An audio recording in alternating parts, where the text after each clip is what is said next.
नमस्कार। हमारा देश और पूरा विश्व आज कोविड-19 की चुनौती का सामना कर रहा है। कोविड-19 अभी खत्म नहीं हुआ है। ऐसे में हमारा फर्ज है कि हम सतर्क रहें। इसलिए जब तक दवाई नहीं तब तक कोई ढिलाई नहीं। कोरोना से बचाव के लिए जरूरी है नियमित रूप से हाथ धोना, मास्क पहनना और आपस में उचित दूरी बनाए रखना। याद रखिए, 2 गज दूरी मास्क है जरूरी। खांसी, बुखार या सांस लेने में कठिनाई होने पर हेल्पलाइन नंबर 1075 पर संपर्क करें। बच्चों नमस्कार। मैं मुकेश कुमार शर्मा, उच्च माध्यमिक शिक्षक, शासकीय उत्कृष्ट उच्चतर माध्यमिक विद्यालय क्रमांक 1 मुरार ग्वालियर से। बच्चों आज अपन क्लास 12 जीव विज्ञान अध्याय 8 मानव स्वास्थ्यता रोग के पार्ट 3 के रिवीजन करने जा रहे हैं, जिसमें अपन जानेंगे 8.5 ड्रग और एल्कोहल कुप्रयोग के बारे में।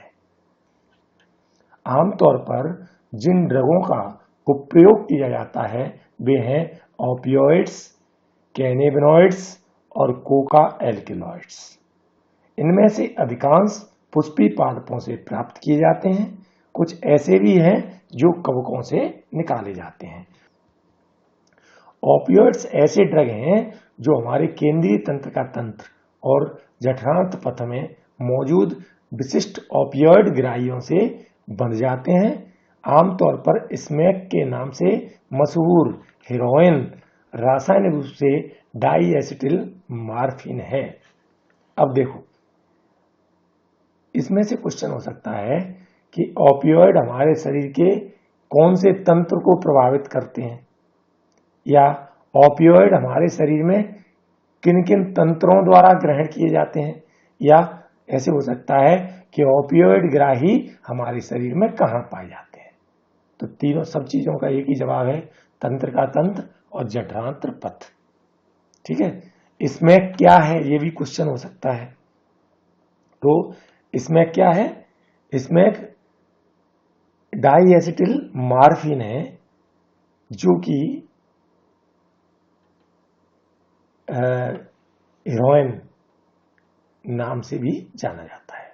इस प्रकार से भी अपन स्मैक को बता सकते हैं। स्मैक एक सफेद गंधहीन तीखा रवेदार यौगिक होता है। यह मॉर्फिन के एसिटिलीकरण से प्राप्त किया जाता है, जो कि पोस्त के पौधे पेपेवर सोमनिफेरस के लेटेक्स के निष्कर्षण द्वारा प्राप्त किया जाता है। देखो कितने क्वेश्चन बन सकते हैं। मॉर्फिन के एसिटिलीकरण से क्या प्राप्त किया जाता है, हेरोइन या स्मैक। समझ में आ गई बात। और ये कहां से मिल रहा है, पेपेवर सोमनिफेरस नामक पौधे से। मतलब पोस्त क्या है, पोस्त का पौधा सामान्य नाम है और इसका बॉटनिकल नेम क्या है, पेपेवर सोमनिफेरस। फिर एक क्वेश्चन और हो सकता है कि पेपेवर सोमनिफेरस के किस भाग से मॉर्फिन क्या नाम है उसका, स्मैक प्राप्त किया जाता है। तो जवाब दे सकते हैं अपन कि लेटेक्स से प्राप्त किया जा सकता है। तो इस प्रकार से कई प्रकार से क्वेश्चन होता है। तो अपन को जिस जिस तरह से क्वेश्चन आ सकता है उस तरह से अपन को आंसर का पता होना चाहिए। तो पोस्त के पौधे के लेटेक्स से या पेपेवर सोमनिफेरस पौधे के लेटेक्स के से अपन को क्या प्राप्त होता है, स्मैक प्राप्त होता है। समझ में आ गई बात।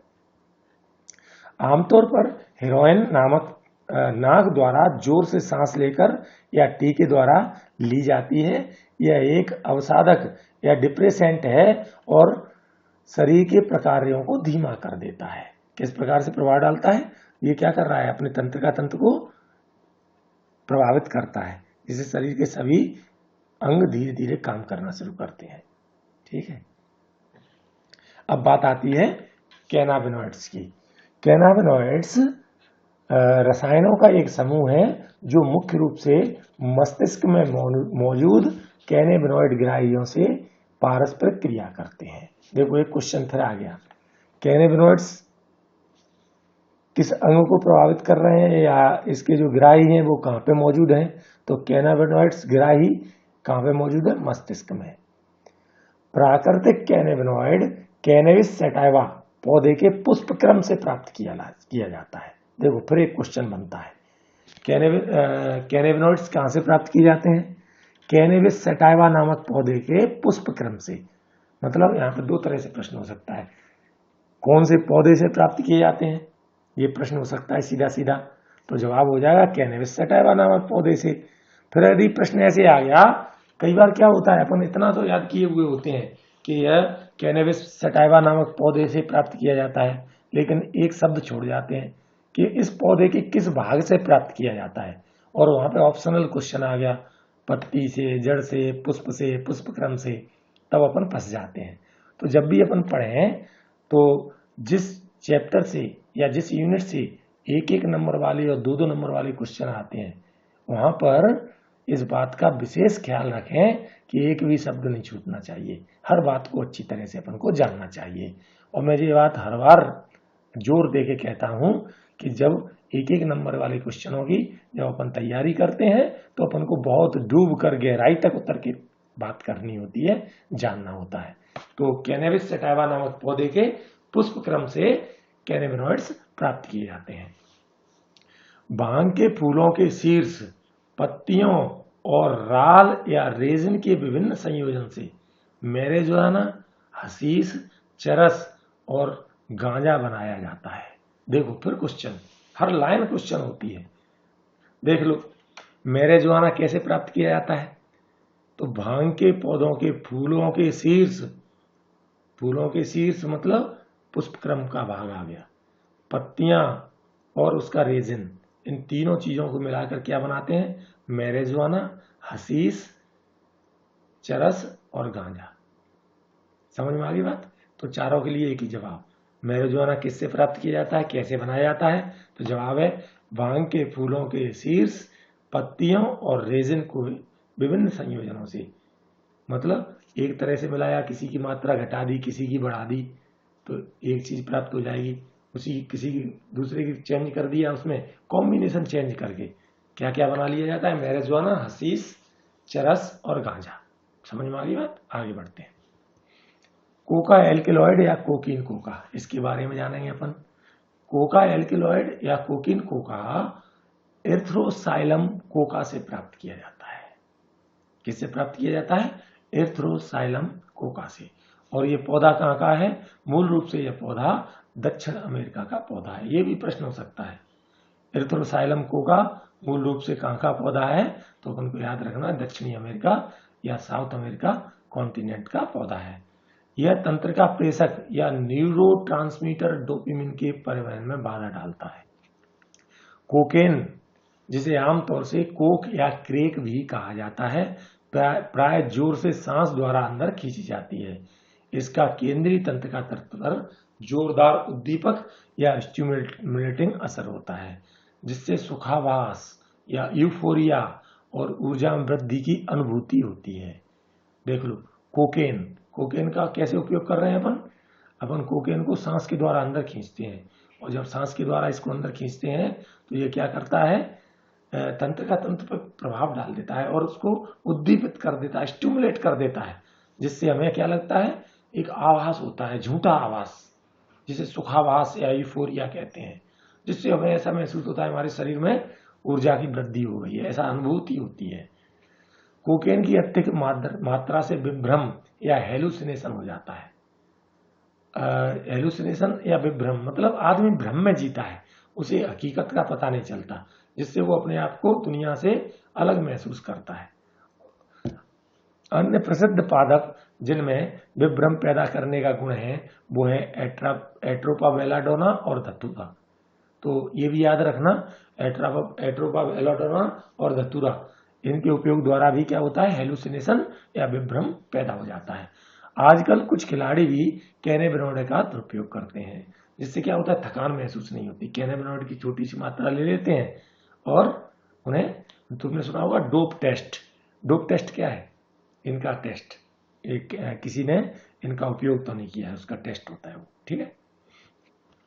बार्बिट्यूरेट, एम्फेटामिन और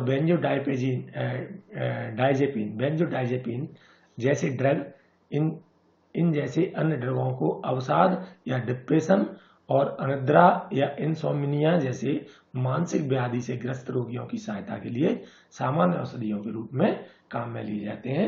इनका भी कुप्रयोग होता है। और किन किन चीजों का कुप्रयोग हो रहा है? बार्बिट्यूरेट, एम्फेटामिन और बेंजोडाइजेपिन। ये क्या है?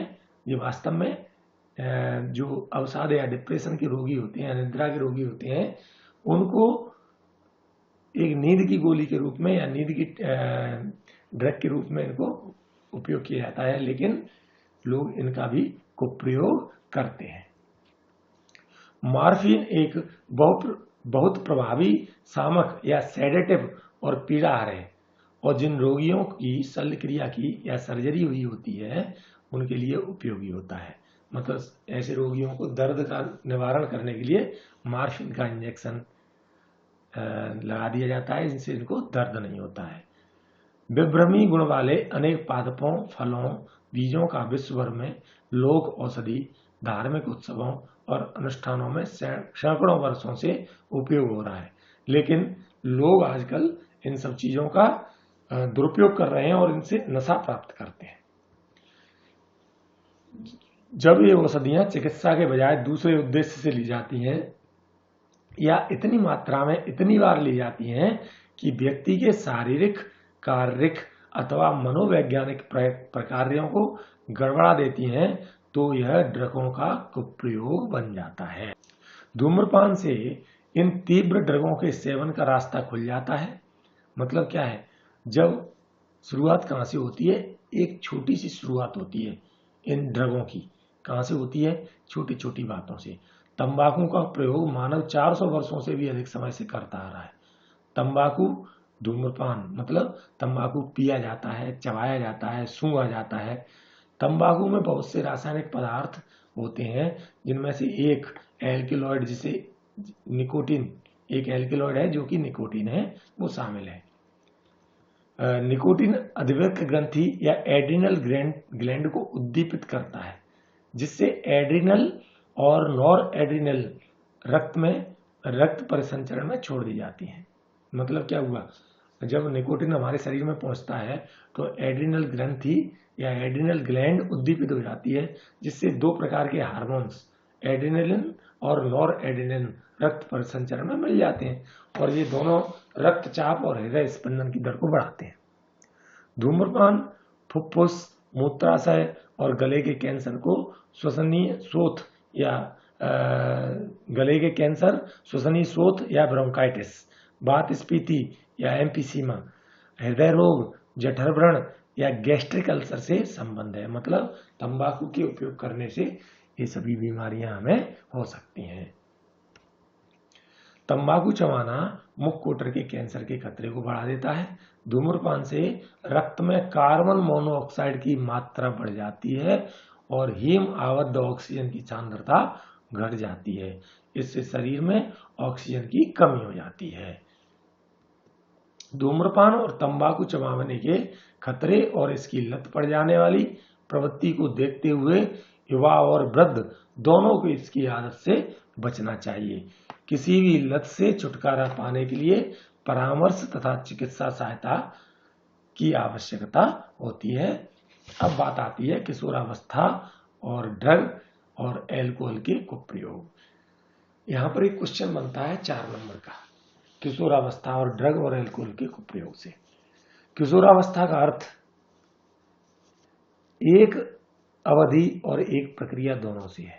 मतलब किशोरावस्था एक अवधि भी है और एक प्रक्रिया भी है, जिसके दौरान एक बालक समाज में अपनी प्रभावी सहभागिता के लिए अपनी वृत्ति और विश्वास के अनुसार परिपक्व होता है। मतलब एक बालक जो बड़ा हो रहा है और वो समाज में अपनी एक प्रभावी सहभागिता, मतलब अपने आप को समाज में स्थापित करना चाहता है। ठीक है। 12 से 18 वर्ष की आयु की अवधि को किशोरावस्था माना जा सकता है। दूसरे शब्दों में किशोरावस्था बचपन और प्रौढ़ता को जोड़ने वाला पुल है। किशोरावस्था के साथ साथ बालक में अनेक जीव विज्ञान और व्यवहारात्मक परिवर्तन आते हैं। इस प्रकार किशोरावस्था किसी व्यक्ति का मानसिक और मनोवैज्ञानिक विकास का बहुत ही नाजुक समय है। जिज्ञासा, जोखिम उठाने और उत्तेजना के प्रति आकर्षण और प्रयोग करने की इच्छा ऐसे सामान्य कारण हैं जो किशोरों को ड्रग तथा अल्कोहल के लिए अभिप्रेरित करते हैं। बच्चे की प्राकृतिक जिज्ञासा उसे प्रयोग के लिए अभिप्रेरित करती है। ड्रग और अल्कोहल के प्रभाव को फायदे के रूप में देखने से समस्या और भी जटिल हो जाती है। इस प्रकार ड्रग या अल्कोहल का पहली बार सेवन जिज्ञासा या प्रयोग करने के कारण हो सकता है। वास्तव में क्या है, किशोरावस्था जो होती है एक जिज्ञासा की उम्र होती है जिसमें नए नए प्रयोग करने की इच्छा होती है, और इस प्रयोग करने के चक्कर में जो बालक होता है या जो किशोर होता है वो एक बार ड्रग या अल्कोहल को उपयोग कर लेता है, और जब एक बार इसका उपयोग कर लिया तो बार बार उपयोग करने की इच्छा होती है। अर्थात इससे बचने का एक ही उपाय है कि इसका प्रयोग एक भी बार न किया जाए। लेकिन बाद में बच्चा इसका उपयोग समस्याओं का सामना करने से बचने के लिए करने लगता है। पिछले कुछ समय से शैक्षिक क्षेत्र में या परीक्षा में सबसे आगे रहने के दबाव से उत्पन्न तनाव ने भी किशोरों को अल्कोहल या ड्रगों को आजमाने के लिए फुसलाने में महत्वपूर्ण भूमिका निभाई है। होता क्या है, जब कोई किशोर दबाव में होता है या तनाव में होता है तो उसके किशोर साथी उसको अल्कोहल या ड्रग या धूम्रपान के लिए प्रेरित कर देते हैं, और ये सब जो भ्रामक या विभ्रामक होते ही हैं। तो जब उसको उस तनाव से या उस दबाव से कुछ समय के लिए निजात महसूस होती है, जो कि एक भ्रम है, तो एक बार आजमाने के लिए क्या हो जाता है, बार बार आजमाने के लिए उसको चांस मिलता है, क्योंकि विभ्रम की स्थिति उसे तनाव से मुक्ति देती है, और तनाव से वो मुक्ति स्थायी मुक्ति नहीं है, वो केवल एक भ्रम है। युवकों में यह बोध कि धूम्रपान करना या ड्रग या अल्कोहल का उपयोग व्यक्ति को के ठंडा या प्रगति का प्रतीक है। मतलब किशोरों में ये भी है कि एक स्थिति होती है कि ऐसा एक माहौल बना दिया जाता है, अरे तुम नशा नहीं करते हो तो तुम तो ठंडे हो, तुम तो पिछड़े हुए हो, इस प्रकार की एक सूचना वो बना दी जाती, सिंबल। यही इन आदतों को शुरू करने का मुख्य कारण भी होता है। इस बोध को बढ़ावा देने में टेलीविजन, सिनेमा, समाचार पत्र, इंटरनेट ने भी सहायता की है। किशोरों में ड्रग और अल्कोहल के कुप्रयोग के अन्य कारणों में है परिवार के ढांचे में अस्थिरता या एक दूसरे को सहारा देने तथा मित्रों के दबाव का अभाव भी इसमें शामिल है। अब बात आती है व्यसन और निर्भरता। यह समझ कि ड्रग लाभकारी है इन्हें बार बार लेने का कारण बनता है। सबसे महत्वपूर्ण बात यह है कि अल्कोहल और ड्रग की अंतर्निहित व्यसनी प्रकृति है, लेकिन व्यक्ति इस बात को समझ नहीं पाता है। अंतर्निहित व्यसनी प्रकृति का मतलब क्या है? इसका मतलब होता है जब हम इसको एक बार लेते हैं तो बार बार लेने की इच्छा जागृत होती है। इस प्रकृति को अंतर्निहित व्यसनी प्रकृति के नाम से जानते हैं। ड्रगों और अल्कोहलों के कुछ प्रभावों के प्रति लत एक मनोवैज्ञानिक आसक्ति है। यह प्रभाव है सुखाभास और भला चंगा होने की अस्थायी भावना, जो व्यक्ति को उस समय भी ड्रग एवं अल्कोहल लेने के लिए प्रेरित करने से जुड़ी है जबकि उनकी जरूरत नहीं होती या उनका इस्तेमाल आत्मघाती है। ड्रग के बार बार उपयोग से हमारे शरीर में मौजूद ग्राहियों की सह स्तर बढ़ जाता है। बड़ी महत्वपूर्ण बात है।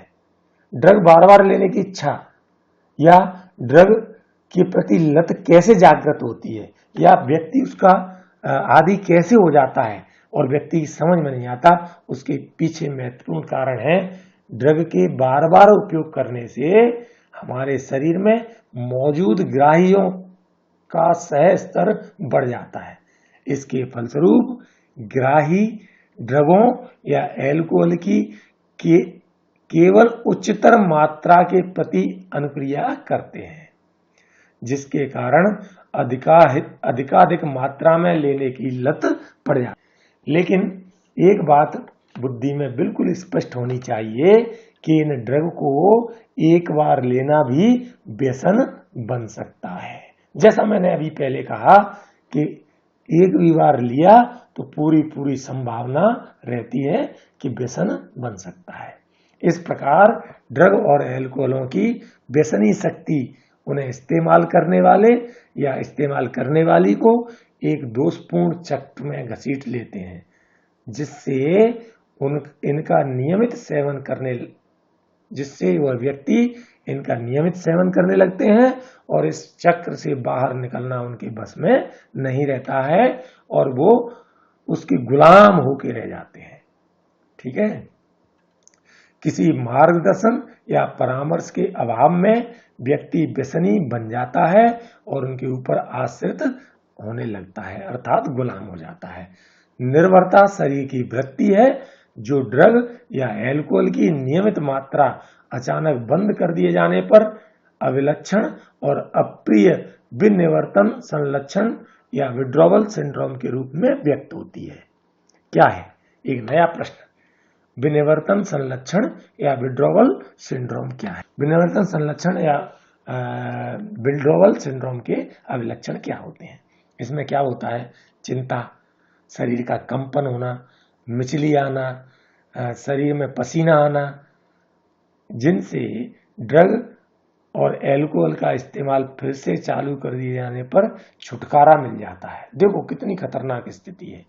क्या होगा यदि आपको लत लग चुकी है या आप नियमित किसी ड्रग या अल्कोहल के आदी हो चुके हैं, तो यदि वो चीज आपको नहीं मिलेगी तो आपके शरीर में कंपन होने लगेगा, आपको मितली आने लगेंगी, पसीना आएगा, चिंता बढ़ जाएगी और यदि उसका डोज फिर से मिल जाए तो शरीर नॉर्मल हो जाता है। निर्भरता के कारण रोगी अपनी आवश्यकताओं की पूर्ति के लिए पर्याप्त धन पाने के लिए तमाम सामाजिक मानदंडों को ताक पर रख देता है। इससे अनेक सामाजिक समायोजन संबंधी समस्याएं उत्पन्न हो जाती हैं। अब बात करते हैं इनके कुप्रयोग के प्रभावों के बारे में जानते हैं।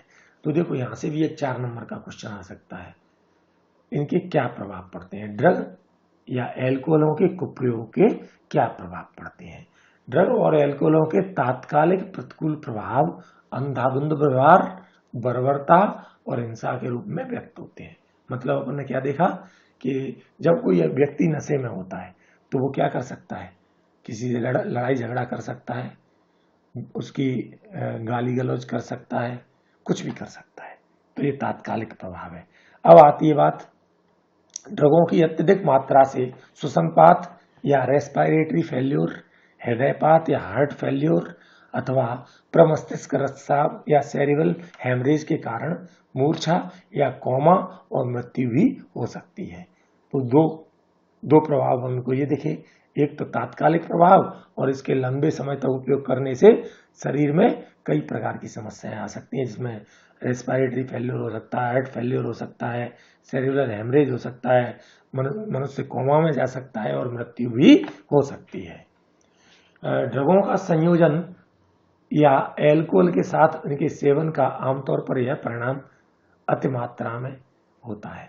युवाओं में ड्रग और अल्कोहल दुरुपयोग के सबसे सामान्य लक्षण शैक्षिक क्षेत्र में प्रदर्शन में कमी, बिना किसी स्पष्ट कारण के स्कूल या कॉलेज से अनुपस्थिति, व्यक्तिगत स्वच्छता के प्रति रुचि में कमी, विनिवर्तन, एकाकीपन, अवसाद, थकावट, आक्रमणशीलता और विद्रोही व्यवहार, परिवार और मित्रों से बिगड़ते संबंध, शौक की रुचि में कमी, सोने और खाने की आदतों में परिवर्तन, भूख और वजन में घटबढ़ आदि भी हो सकती हैं। ये सब कारण उसके हो सकते हैं। अब बात आती है ड्रग और अल्कोहल के रोकथाम और नियंत्रण के उपाय क्या हो सकते हैं, इस पर भी क्वेश्चन हो सकता है। एक पुरानी कहावत है, चिकित्सा से रोकथाम अच्छी है। ये कहावत यहाँ पर भी पूरी तरह खरी बैठती है। यह भी सच है कि धूम्रपान, ड्रग या अल्कोहल के सेवन की आदतें पड़ने की संभावना छोटी उम्र में, ज्यादातर किशोरावस्था के दौरान अत्यधिक होती हैं। देखो बात वही आती है बार बार, ये सब लत जो लगती हैं वो नासमझी में लगती हैं, और ये उम्र है छोटी या किशोरावस्था की उम्र। मैच्योर हो जाने पर, परिपक्व हो जाने पर इस प्रकार की संभावनाएं न के बराबर होती हैं। ठीक है, यहाँ दिए गए कुछ उपाय किशोरों में एल्कोहल और ड्रग के कुप्रयोगों की रोकथाम तथा नियंत्रण में विशेष रूप से कारगर होंगे। वो क्या क्या उपाय हो सकते हैं? न केवल पेपर की दृष्टि से, न केवल अंक प्राप्त करने की दृष्टि से, बल्कि ये जीवन में आत्मसात करने से हम इन